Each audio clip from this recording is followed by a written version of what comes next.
Cyrielle Blondet, donc deuxième démarche, hein, et après on mélange et on revient sur l'ensemble de la méthode là-dessus. Donc Engie Axima avec tout à l'heure aussi Antoine Noël. Donc Cyrielle, peut-être que c'est à vous, si vous voulez bien, de démarrage pour aussi présenter finalement comment vous en êtes arrivé là, qu'est-ce qui a fait que Axima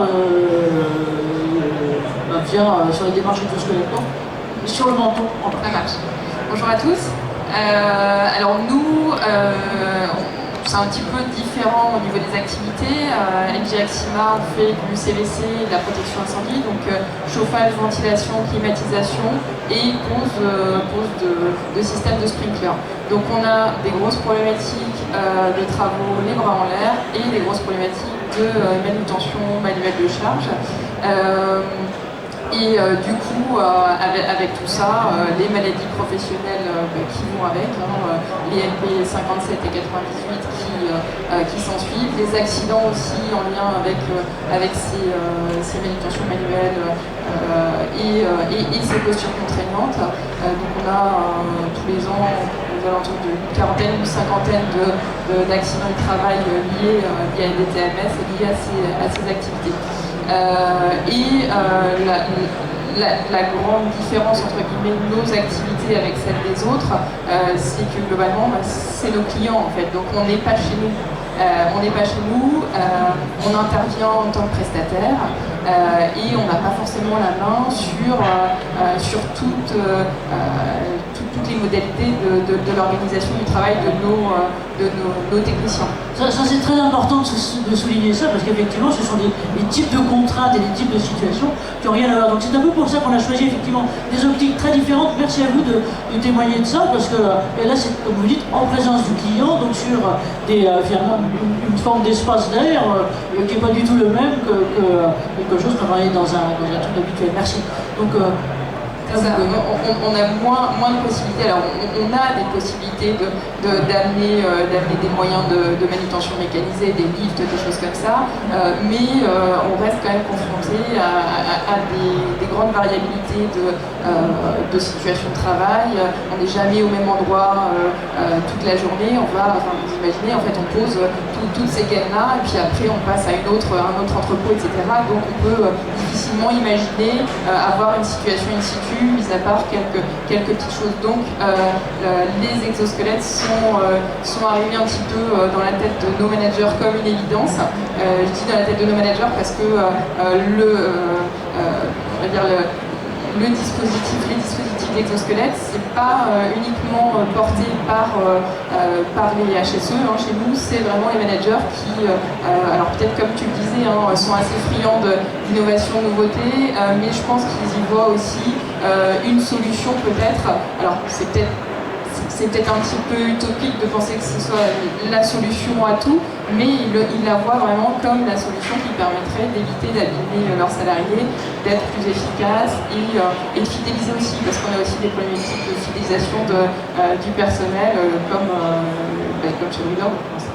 Donc vous avez eu un effet d'envie, si on peut dire, et aussi d'attractivité de l'innovation en soi avec du côté de vos managers, en plus de besoins spécifiques. Alors à ce moment-là, je ne vais pas dire que je roule, mais j'appelle est arrivé.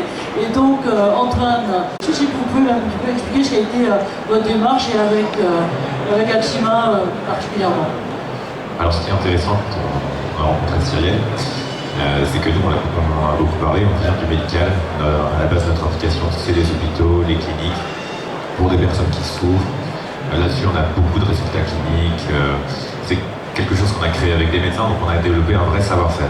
Et la première fois qu'on a rencontré Cyrielle, nous on parlait de patients, et toi tu parlais d'opérateurs et on ne se comprenait pas trop. Donc on a dû passer du temps pour essayer de se comprendre, et on essayait aussi de comprendre en parallèle la notion de santé au travail. C'était assez particulière pour nous.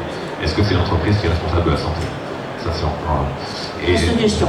Et c'est intéressant, on ne s'est pas concerté avec Benoît avant, mais on est rentré à peu près par la même porte. C'est-à-dire qu'on a une personne de la SNCF qui est venue nous voir, on nous dit écoutez, j'ai un de mes opérateurs qui a mal au dos, il n'arrive plus à travailler, il est cassé en deux le vendredi, est-ce que vous pouvez faire quelque chose? Et au début, on nous proposait de rendre les gens plus forts. Là-dessus, on ne voulait pas y aller. Et là, on nous proposait le micro sonne un peu, oui. Et maintenant, on nous proposait de restaurer l'intégrité du corps humain, ce qui était notre vision à la base. Et donc, on s'est dit, ça, on sait faire, on a les données, on a le savoir-faire, on y va. Et puis ensuite, petit à petit, avec les résultats qui arrivent, le mal de dos, on peut se dire qu'on a tous déjà eu un petit peu. Est-ce qu'on est sur de la prévention primaire, prévention secondaire? On s'est posé la question, si on peut restaurer l'intégrité du corps humain, est-ce qu'on peut la préserver?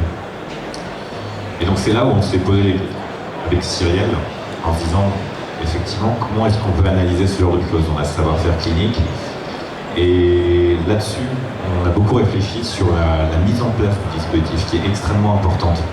Je prends l'exemple par exemple d'un médicament. Un médicament, on ne va pas juste vous le donner et vous dire débrouillez-vous. Un médicament, on vous dit quand il faut le prendre, combien de temps il faut le prendre et à quelle dose. C'est exactement la même chose sur les exosquelettes. C'est un produit autour duquel il faut apporter un savoir-faire. Et ce qui est intéressant, c'est que le savoir-faire, le protocole clinique qu'on avait dans la partie médicale, s'est appliqué petit à petit dans la partie santé au travail. Et on a également l'INRS qui avait développé des guidelines à ce niveau-là, sur lesquels on a convergé, et également également Tom Théo, avec Benoît, qui ont beaucoup travaillé là-dessus, et sur lesquels on a eu une convergence. En fait, tous ces protocoles de mise en place se sont rendus compte qu'il y avait un vrai savoir-faire qui avait été développé, qui avait convergé vers un vrai protocole de mise en place et d'accompagnement qui est clairement la valeur ajoutée dans un exosquelette. Si vous souhaitez juste acheter un exosquelette, ça ne sert à rien. C'est vraiment l'intégrateur qu'il faut sélectionner. Et donc maintenant avec LG, la démarche qu'on a, c'est de pouvoir valider cet exosquelette pour préserver l'intégrité du corps humain. Comment est-ce qu'on trouve c'est très difficile. Comment est-ce que vous mesurez de la prévention primaire? Donc pour ça, on fait des études de posture, on a fait des études de MG également avec toi, Lionel. Donc toutes ces études qui ont cherché à montrer l'amélioration et le maintien de la santé de ces opérateurs. Merci à vous, merci à Antoine et Anaïs qui est d'ailleurs là-bas au fond. Vous avez vu qui est là-bas au fond, et les différentes solutions, c'est que c'est vraiment d'abord c'est des exosquelettes motorisés, pardon, ce que je n'avais pas compris immédiatement, et donc il y a effectivement une assistance qui permet finalement de soutenir les différentes applications, les différentes morphologies, les différentes corpulences. On a toujours une même vigilance de la même façon d'intégration, d'adaptation à l'humain, et puis des types de situations assez différentes. Donc là j'ai repris les photos que vous m'aviez données. Alors il y en a une que j'ai trouvée, aussi deux que j'ai trouvée intéressante là-bas et qui montre à quel point c'est important, donc c'est ponctué, et qui sont ces exemples d'un maréchal ferrant. Et donc là, je ne sais pas si vous êtes déjà, si vous montez à cheval, mais au moins si vous êtes, pas forcément pas de froignier, mais vous occupez des pieds des canassons, et ben c'est pas du tout simple de leur tenir les pieds. Alors déjà quand on est simplement à leur nettoyer, voilà, mais quand en plus on doit les parer, leur mettre des fers et autres sur des postures, encore une fois, complexes, mobiles, parce qu'un cheval vous ne pouvez pas l'amener dans un bureau et autres. Antoine, un mot de plus là-dessus? Ce qui est intéressant, c'est que cette personne nous a dit, en général, un maréchal ferrant, ça a une durée de vie au travail de 20 ans. Au bout de 20 ans, la moyenne des gens arrête et change de métier. Et on se rend compte qu'en fait on perd une expertise qui est extrêmement précieuse juste parce que c'est des personnes qui n'ont pas de solution.